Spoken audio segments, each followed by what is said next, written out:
Saludos primer año, bienvenidos a otra videoclase con el profesor Blanco. ¿De qué vamos a estar hablando hoy? Vamos a volver a hablar de la ideología. ¿Por qué? Porque es un tema muy complejo, hay muchas ideologías distintas y estamos estudiando una época en particular en la que surgieron y se conformaron muchas de las ideologías que aún continúan. Estamos hablando de la época de la Revolución Francesa, fines del siglo XVIII. Toda una corriente de pensamiento y de pensadores que van alimentando las ideologías de aquellos quienes finalmente van a llevar adelante la Revolución Francesa. Previo a eso, en 1776, el 4 de julio de 1776, se independizan las 13 colonias en Estados Unidos. Empiezan los movimientos independentistas en América, muy lentamente, alimentados de estas ideologías que traen a América los que están estudiando en Europa, americanos, no estadounidenses, americanos, que viajan por Europa, los más acaudalados, los que tienen más dinero, y traen todas estas ideas de Europa y empiezan a compartirlas en América. Va a pasar en Argentina, va a pasar en la Gran Colombia, Venezuela y Colombia, va a pasar en Estados Unidos, y después, sí, la Revolución Francesa. Entonces vamos a repasar un poco qué es la ideología. Bueno, hay dos formas de definir ideología. La primera, vamos a verla nada más, es una disciplina filosófica que estudia las ideas, sus características y especialmente su origen. Es una disciplina como puede ser la historia o la geografía. Esta disciplina filosófica estudia las ideas. Pero a nosotros la definición que nos interesa es la siguiente: conjunto de ideas que caracterizan a una persona, a una escuela, colectividad, movimiento cultural, religioso, político, a una época. Todas las personas tienen una ideología, una forma de ver el mundo, una forma de entenderlo, una forma de pensarlo, algo que ya hablamos en clase. Son ideas que están cercanas, ¿sí? Que tienen cosas en común.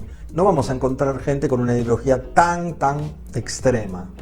¿Sí? Algo hablamos hoy en clase, ¿verdad? Les di algunos ejemplos sobre qué ideas están cercanas.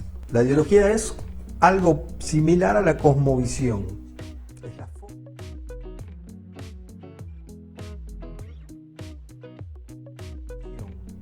Es la forma, son esos anteojos que nos ponemos para mirar el mundo. O sea, a través de esa lente nosotros vemos el mundo. Eso es la ideología, eso es la cosmovisión, son cosas muy similares. Y esas lentes las vamos formando nosotros. En el caso de ustedes, con las cosas que aprenden en la escuela, con las cosas que aprenden de sus padres, con las cosas que ven por su cuenta. Todos nos formamos así, no venimos con una ideología. Eso se va formando. Vamos armando nuestras lentes y a partir de eso, ¿sí? A partir de esas lentes, de esos anteojos, es como vemos al mundo y cómo lo vamos a ver, a través de esas ideas, a través de esa ideología. Por ejemplo, en estos momentos que en Estados Unidos están en un proceso de campaña electoral, o sea que van camino a las votaciones, hay gente que ve el mundo con las lentes de los republicanos y hay gente que la ve con las lentes de los demócratas, o sea, los que ven el mundo parecido a como lo ve Donald Trump, o los que ven el mundo parecido a como lo ve Joe Biden, creo que se llama, el otro candidato, el candidato demócrata. Son distintas formas de ver la realidad. Lo mismo, por ejemplo, puede ser la diferencia, esas lentes, ¿sí? En la religión, cómo la ve un católico, cómo la ve un cristiano, cómo la ve un musulmán, cómo la ve un judío o un budista. Cada uno va a ver el mundo según su ideología religiosa. Bien. Conjunto de normas conformado por emociones, ideas y creencias colectivas que son compatibles entre sí. Bueno, una ideología política. Acá estamos llegando ya al punto de esta unidad. Es un sistema de ideas, creencias y valores filosóficos por medio del cual una persona ve el mundo, esto que yo les estaba explicando, de acuerdo con sus conocimientos, experiencias y sentimientos. De acuerdo a eso, a esa ideología, a esa forma de ver el mundo que uno tiene, es que cuando uno se empieza a interesar en política, le gusta más uno u otro, porque coincide con sus ideas también, ¿sí? Con la forma de sentir de este partido o de este partido o de este candidato. Si yo soy un defensor de los animales, por ejemplo, y hay un candidato que dice hay que matar a todos los animales, bueno, yo con este candidato no comparto nada, no lo voy a votar, no comparto su ideología, no comparto su forma de pensar con respecto al trato hacia los animales. Si este dice hay que tenernos a todos encerrados, va a sufrir, no nos está matando, pero los animales van a sufrir, tampoco comparto. Si este dice que hay que cuidarlos, y propone en su plataforma medidas y que va a tomar para cuidar a los animales, yo voy a estar de acuerdo con él. Llegado el momento de las elecciones, llegado el momento de votar, y yo voy a elegir a este candidato, porque coincido con él en esta idea, en estas ideas sobre los animales. Y probablemente, el que propone que hay que matar a todos los animales, ideas, por ejemplo, como que no hay problema, no hay calentamiento global, ¿sí? Y que no hay problema con que haya cada vez más autos y que emitan cada vez más gases y que se caliente el planeta, porque en realidad para él esto no existe. Probablemente este que cuida a los animales sea más cuidadoso con el medio ambiente también. Este del medio también puede ser, aunque un poco tibio. Entonces yo voy a estar muy de acuerdo con él. ¿Por qué? Porque yo reciclo, porque yo reduzco la basura, porque yo reutilizo y porque creo que hay que cuidar el medio ambiente. ¿Se va entendiendo entonces por dónde va el tema de la ideología y cómo después empezamos a movernos en la cuestión política? Vamos a seguir. Bueno, esta es una imagen de la libertad guiando al pueblo, ¿sí? Esto es de la Revolución Francesa. Más adelante, cuando estudiemos la Revolución Francesa, vamos a estudiar también este cuadro.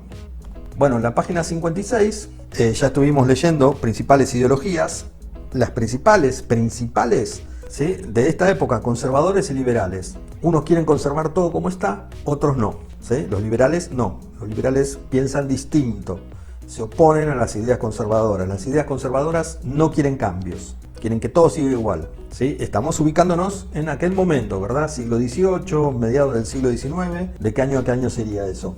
Ubíquense. ¿Se ubicaron? 1800, 1850, la Revolución Francesa en 1789. Entonces los liberales proponen que la Iglesia y el Estado estén separados y que las funciones que hasta ese momento cumplía la Iglesia las empiece a cumplir el Estado.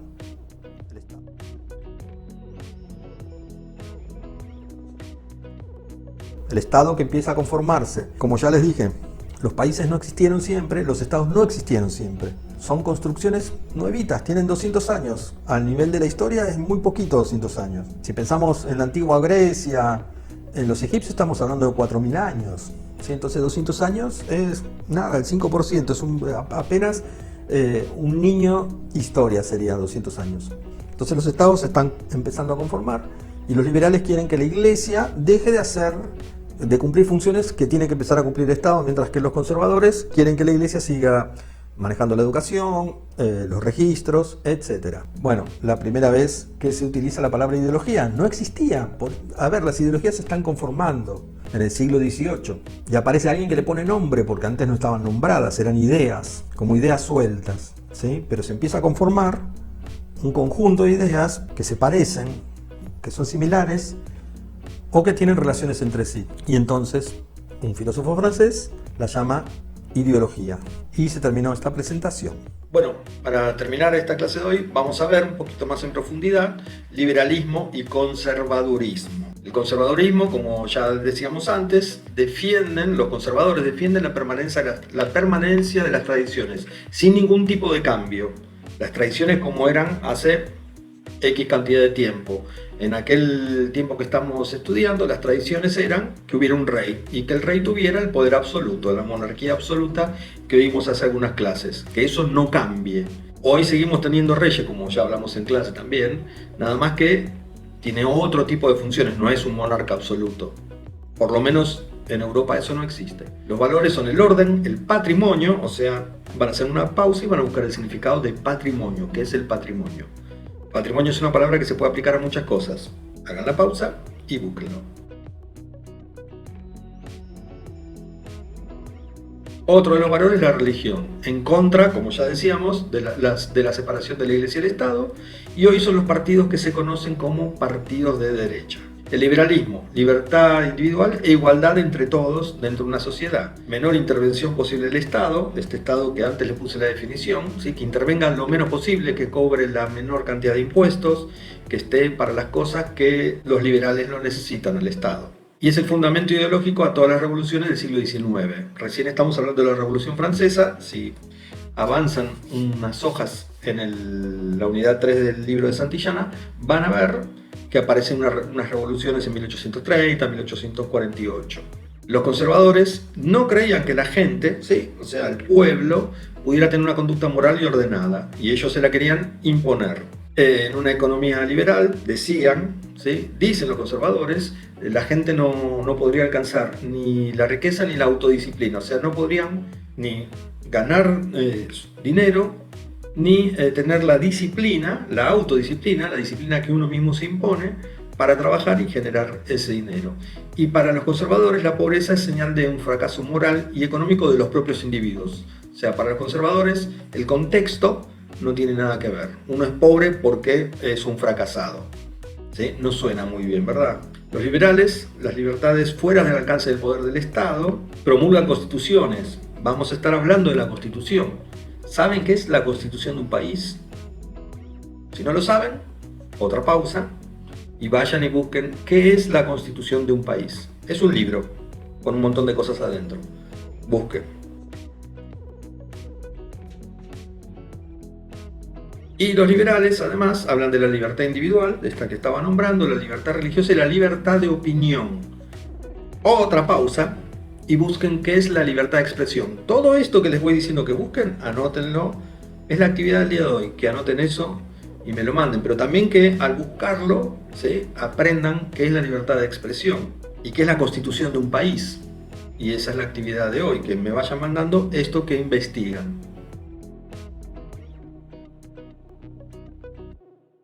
Vamos a seguir adelante, ya casi terminamos. Bueno, el origen del liberalismo, sí, había un señor John Locke que tenía estas ideas.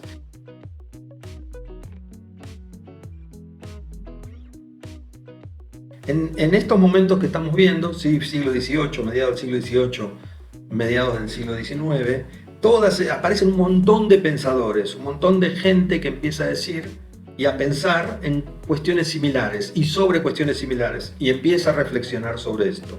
Bien, el Estado debe buscar el bien común, debe buscar el bien de todos sus habitantes, ¿sí? Y protegerlos y darles seguridad, según el liberalismo. Acá están las bases del liberalismo, ¿sí? Las ideas principales de esta ideología: libertad privada, defensa de la libertad de pensamiento, que tiene que ver con eso que ustedes buscaron de la libertad de expresión, el respeto a la persona. ¿Sí? Derechos individuales aparecen acá, ¿sí? Los derechos de la gente. Recordemos, el monarca era el monarca absoluto, él podía hacer lo que quería. Era él, en el rey, en el rey absolutista, estaba todo el poder. ¿Sí? Ahora ya se empieza a pensar de otra manera. Al ciudadano se lo empieza a ver de otra manera, con derechos. En lo económico, libre juego entre la oferta y la demanda. Ya vamos a ver qué es esto. La igualdad de todos los hombres ante la ley. Una buena idea que no siempre se cumple. División de poderes, los tres poderes del Estado. ¿Cuáles son los tres poderes del Estado dominicano? Pausa y nuevamente anoten. Hay tres poderes, ¿sí? En el Estado dominicano y en muchos estados, en el Estado argentino también, en el Estado brasilero, en Estados Unidos. Esta división de poderes se universalizó. ¿Cuáles son los tres poderes del Estado?